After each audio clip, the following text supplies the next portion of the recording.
Welcome to the Careers by Jen podcast, episode 230.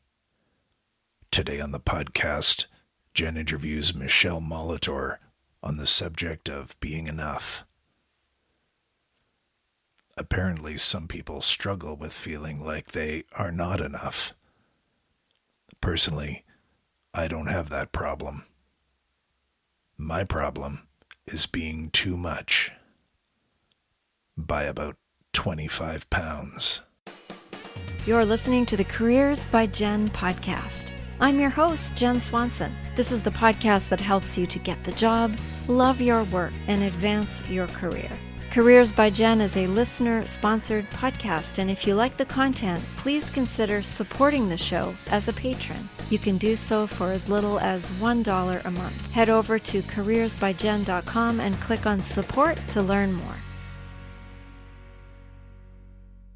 Do you feel that you are enough? Because if you do, you're in the minority, it turns out.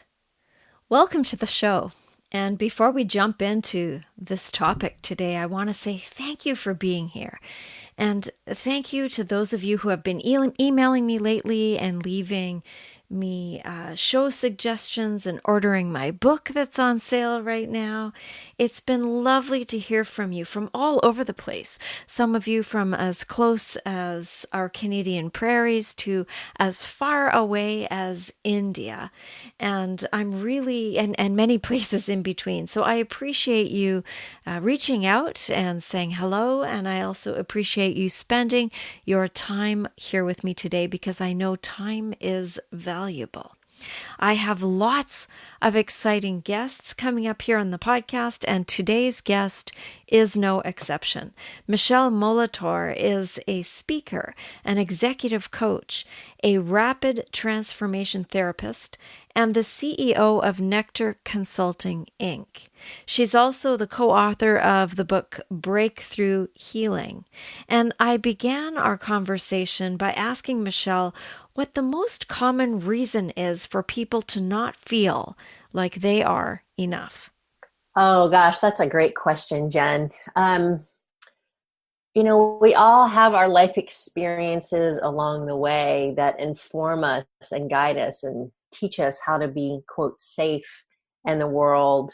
And oftentimes, even when we're very little, we hear things or we experience things from other people that tell us that we're not enough. You weren't good enough. You weren't picked for the baseball team, right? You didn't make the choir. Your big brother or sister got chosen first. Whatever it might be, it could be something very inconsequential. However, as kids, we take that in and we make decisions about ourselves. And oftentimes it's that I'm not enough story that we carry around, that it is founded in those very early experiences. And then it just sits there in your subconscious. And we don't even know it's been implanted there. And then we go through our whole lives with this belief of, oh, I'm not good enough. I'm not smart enough. I'm not pretty enough. I'm not tall enough. I'm not whatever enough it is. And it can have a tremendous impact on our lives and how we succeed or don't succeed. So it sounds like it's typically something that begins very, very young. And it seems to be a common theme, doesn't it? Do you find a lot of people feel this way?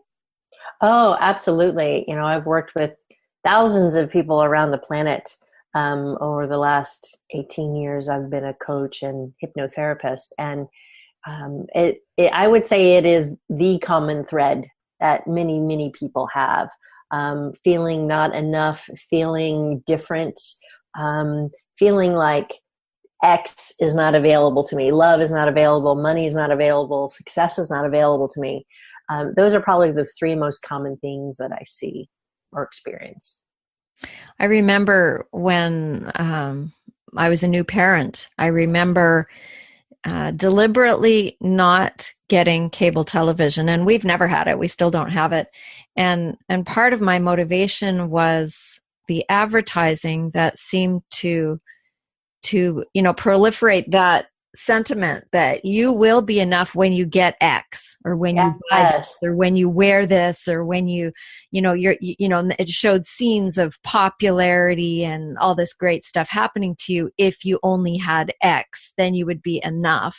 And I Yes. really, really thought that was dangerous and didn't want my little tiny kids absorbing that from a young age. I mean, of course they saw advertising, it's everywhere.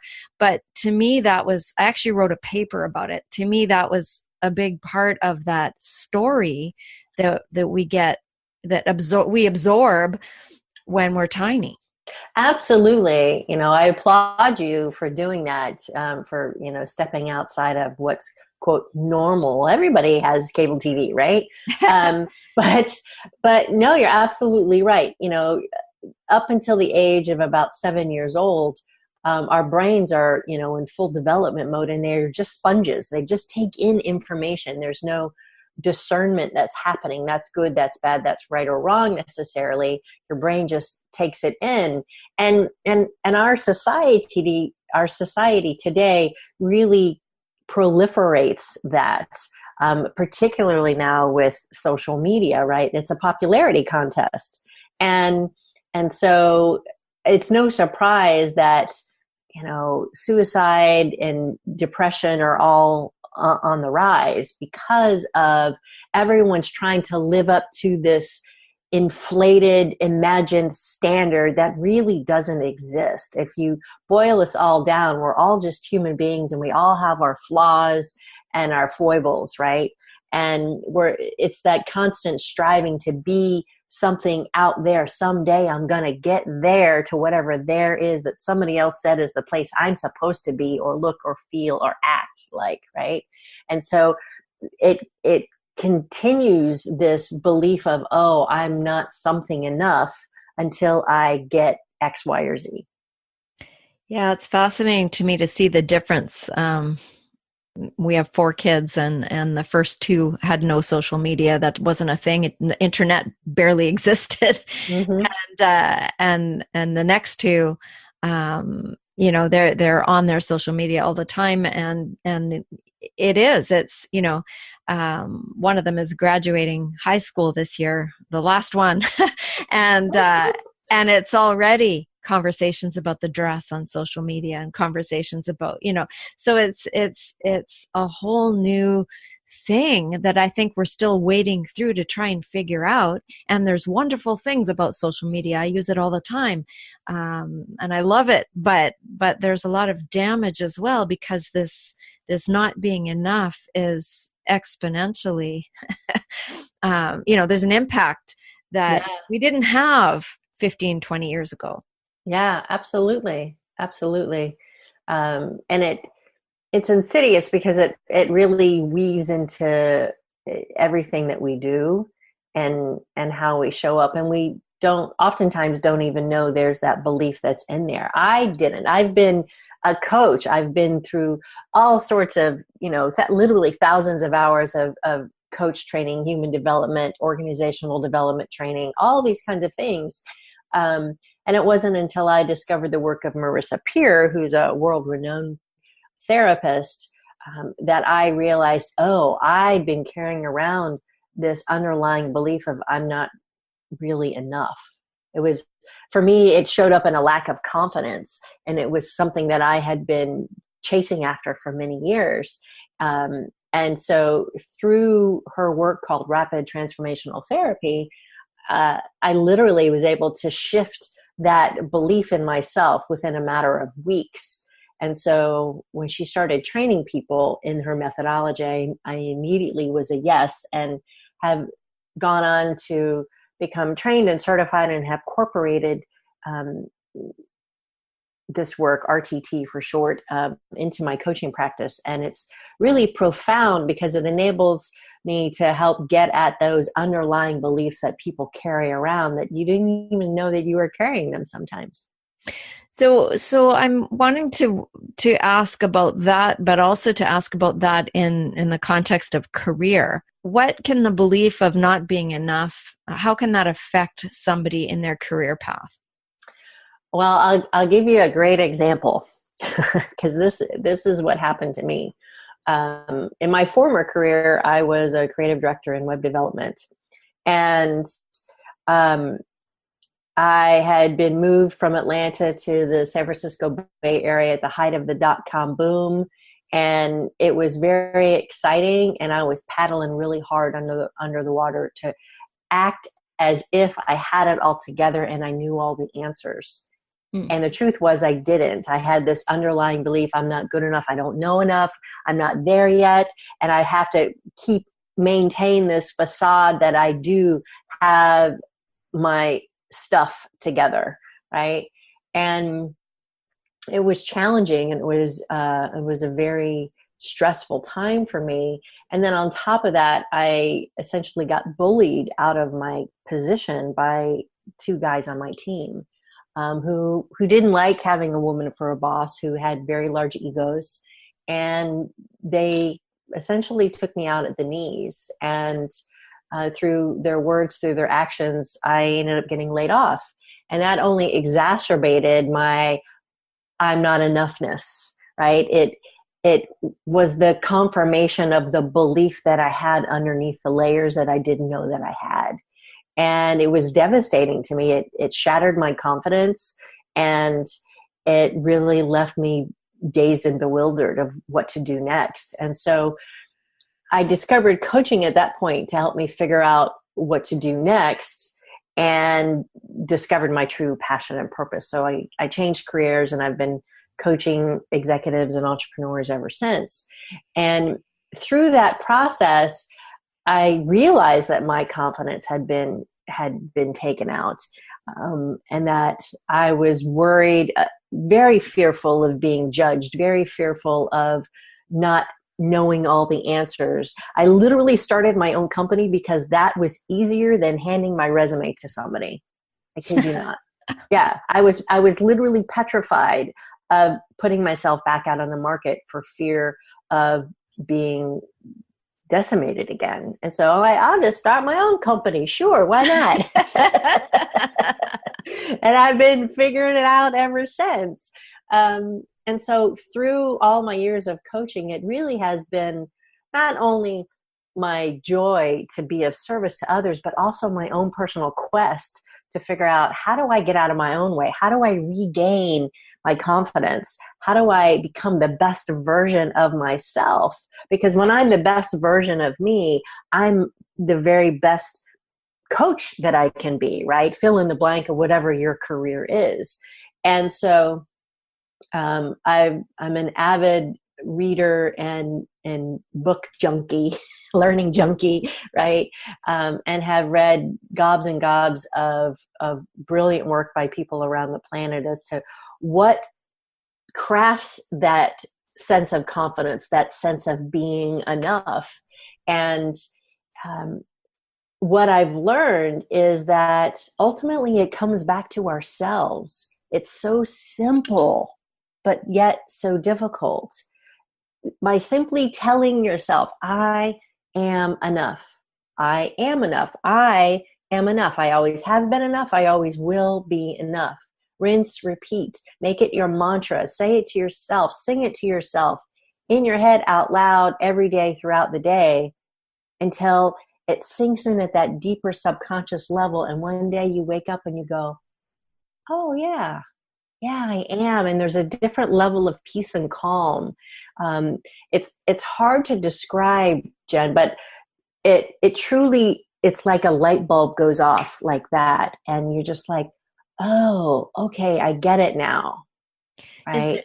Is it Marissa Pierce who advocated taking lipstick and writing it on your mirror? Was that her? Yes, that is Marissa.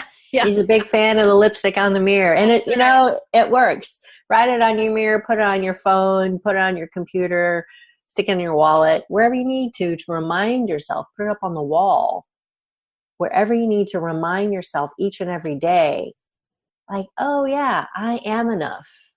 Because, if we've gotten negative messages somewhere along our path, and it might have been in your childhood, it might have been in your teenage years, might have been as an adult, right? But whoever it was that gave you those messages, they may or may not have done it consciously, right? They might have said something and you took it in a different way, but that message got embedded in your subconscious. And so when you can shift that, when you can transform that belief, it creates a lighter sense of being, that allows you to move through the world more easily, more effortlessly, with greater joy. Hmm. I was wondering if there was a difference in men and women, in age range with this. Actually, I would say no. Okay. I would say, I've worked with people from the age of 7 to the age of 70. And we all have those inner demons, that limiting beliefs, the self-doubts, that little voice in your head, right? Oh, I don't know, Jen. Are you sure you can do that? What were you thinking? Oh my goodness, right? Any of that head noise that we carry around. And it has the same impact regardless of age, regardless of sex. I've worked with men and women and kids, and they all have various versions of the same theme song. The last guest that I had on the show is a fellow named Flip Flippin, who's a psychotherapist and an author, and he recently put out a book called Your Third Story, and talking about our first life story, that was given to us, how we grew up, where we grew up, etc. Our second life story, which was also typically something given to us, and how you can write your third story once you've realized that maybe you're not enough, or once you realize you're limiting stories and beliefs that you have in your head that just aren't true. Mm-hmm. And so in that same way, you were saying that once you realize that you've been telling yourself all along this, I'm not enough, then you can begin to act on it. Now, you said you suddenly realized, because of some work you had done, that that's what you were doing. Mm-hmm. And so how does someone get to that point? How does someone even, it's like you have to diagnose it before you can treat it. So how can someone figure out that that's what they've been telling themselves? Sure. Well, my clients come to me for a myriad of reasons. It can look like, I want to grow my business. I keep getting stuck at this particular level, or I'm depressed and anxious, or I have chronic migraines, or I have psoriasis or arthritis, all sorts of physical conditions, as well as mental, emotional blocks that they're coming to me with. And it's that beginning point. Something's not working, and I need to do something different. And I don't know what to do differently to make a change, right? For example, I just finished working with a woman who seemingly has it all, Jen. She has a highfalutin career, very successful, very well respected, and yet she had an eating disorder. She would binge on sugary things and then starve herself, binge and starve, binge and starve. And she came to me angry and in tears, like, I've tried everything, and I've done this, and I've done that, and I've done the other thing. And quite frankly, you're my last resort. And if this doesn't work, I don't know what I'm going to do. And she was just, her emotions were so palpable to me. And she agreed to do a 30-day rapid rewiring program with me. And on the other side of it, she's like, I have tried everything, and this has helped me understand the subconscious blocks that were holding me back, that were creating this addiction. She's like, I can see how this belief that I had of not being enough created this. And as I listen to the recordings that Michele has made for me every night, I feel better, and I'm able to, not fall into those bad eating habits. right? So it's insidious. It gets into so many different places, but it's the noticing of, wow, something's not working in my life and I have to do something different. So oftentimes the people who come to me are like, I don't know what else to do. I've tried everything else. Can you please help me? So if somebody isn't able to access a therapist, are there some steps they can start with? Absolutely. Absolutely. First and foremost, just start, use yourself as a science experiment. Just start telling yourself, I am enough. I'm worthy. I'm lovable. I provide value. Rinse, repeat to yourself each and every day, right? I also, I love sharing stuff. So I have a fun section on my website, Nectar Consulting, called Brain Candy. And the Brain Candy section in my website is full of free downloads. So I have 2 ebooks there. One is Saying No with Grace and Grit, and the other one is Tapping into Your Power and Presence. And they both have guided MP3 recordings that go with them, with the ebooks. And you could start by downloading those and just listen to those recordings each and every night as you go to sleep, right? One of the cool things about the work that I do is I create these customized recordings for folks, and they listen to them each and every night as they're going to sleep, because then your conscious, critical, judging mind is asleep, and your subconscious, it's always listening, right? So it's taking in this new data, these new beliefs, which over time literally rewire your neural pathways in your brain, rewire your thinking, so that you have new hardwired pathways that say, oh yes, of course I'm enough. I've always been enough. Whatever had me think I wasn't enough, it's gone now, right? So those are just some fun ways that you can do that and help yourself, right? And it sounds like it's a long process. Is there a time frame? Actually, it's much shorter than you would think. So, as I said, I've been an executive coach for 18 years now. And previous to doing the RTT work, the rapid transformational therapy work, I would have 6 to 12-month engagements with clients, right? And we meet every 2 weeks, and they would work on stuff. This process enables me to get into someone's subconscious to help them determine what's at the root cause of the limiting belief. And we literally rewrite it. So I call it my 30-day rapid rewiring program. So if you've spent any time in therapy or any time in coaching, and the time and the money and the effort that you've spent in doing that, 30 days is a very short period of time in comparison to months or years that some people have spent in talk therapy. So it can be pretty transformative in a short period of time. It sounds a little bit like I took the training, neuro-linguistic programming training, and I'm certified in that. And it sounds like it might be similar in that you're actually rewiring your thought patterns. It does incorporate neuro-linguistic programming. It's a unique form or blend of NLP, or neuro-linguistic programming, cognitive behavioral therapy, and hypnosis, all rolled up into one. And then I've merged with that coaching. So essentially, the first session, it's a 2-hour RTT session. I do all my work over Zoom with folks, so they can be anywhere in the world. And in that first 2-hour session, we're actually dropping them into a very relaxed state of hypnosis, where you're awake, you're able to answer my questions, but your critical judging mind takes a back seat to your subconscious. And I'm able to talk with your subconscious and, hey, what's at the root cause of this belief of I'm not enough, or I'm not worthy, or I'm not lovable, whatever it might be.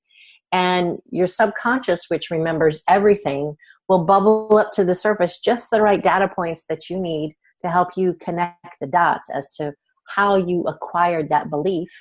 And then we're able to literally change the narrative, because we're eliminating the emotional charge and rewriting it in a way that creates no emotional backlash, right? It's just like, oh, that's what happened in my life. And I've dealt with people who've had some really horrific things happen to them, but they're able to, we're not eliminating their history. We're just eliminating the emotional story around it so that they can move forward more powerfully. And then based on all the data that I've gathered, then in the last 30 minutes while in hypnosis, I create a customized recording instilling new empowering beliefs, new thoughts, new habits. And then I mix in some binaural music with that. And then they listen to that every day for 3 to 4 weeks. And in listening to that every night as they go to sleep, they're rewiring those neural pathways with new powerful ones. And then we follow that up with support and coaching over the next 3 weeks so that they have new tools, new strategies for success, both consciously and unconsciously. Sounds fascinating. I'm going to have to learn more about that, I think. It is. It's so much fun. I love it. Everybody's a different set of puzzle pieces that I get to work with. And the ahas and insights that folks have is so beautiful and so rewarding. I can't even begin to tell you. I had one client after our very first session, 24 hours later, he emailed me and he said, "Wow, best 24 hours of my whole life." I was like, sweet. Yeah. So you love what you do. I do. I get to do what I love and love what I do every day. Tell me about your book. So my book, Breakthrough Healing, is a book that came out last year. I co-authored it with 6 other authors. And it's all about different healing modalities, natural healing modalities versus big pharma. And I get to talk about the rapid rewiring work that I do with folks. And it's a beautiful book. And yeah, I highly recommend it. You can find it on Amazon, and you can learn some cool things about different ways of tapping into your own body's wisdom and how to heal some of the stuck spots that you have. Great. Well, where can people find you, Michele, if they want to come to your website and learn more? I know you said it once, but if you could say it and maybe spell it, that would be great. Sure. nectarconsulting.com, nectarconsulting.com, nectarconsulting.com. And as I mentioned, please go to the Brain Candy section. There's all sorts of free stuff, articles, interviews, downloads, etc. You can also find me on Facebook, Instagram, LinkedIn, Twitter. I'm happy to connect with you. And, if there's something that you are, think you might like to break through on, then you can go to my website and we can book a 30-minute complimentary call. And I'm happy to have a chat with you and see how perhaps I can be of service. So, yeah, all sorts of free stuff out there for you. And I would love to connect with any of your listeners, Jen. Sounds great. And what about a last piece of advice for especially somebody who's looking for work or looking to change their careers? I would say believe in yourself. You're more powerful than you know, and you know more than you realize. So give yourself credit. So when you rewire your brain, think new thoughts, your life will follow. So step into your power and reclaim your voice. Well, thank you so much, Michele, for sharing your enthusiasm and what you do with the Careers by Jen listener. Oh, my pleasure. Thank you so much for having me on the show. I hope you enjoyed that conversation with Michele. I know it was very informative for me, and I really enjoyed speaking with her. I hope you go to her website and check out all of the things that she is doing. And if you'd like to be part of supporting this podcast and all of the content that we are producing here, you can join us by becoming a patron through Patreon.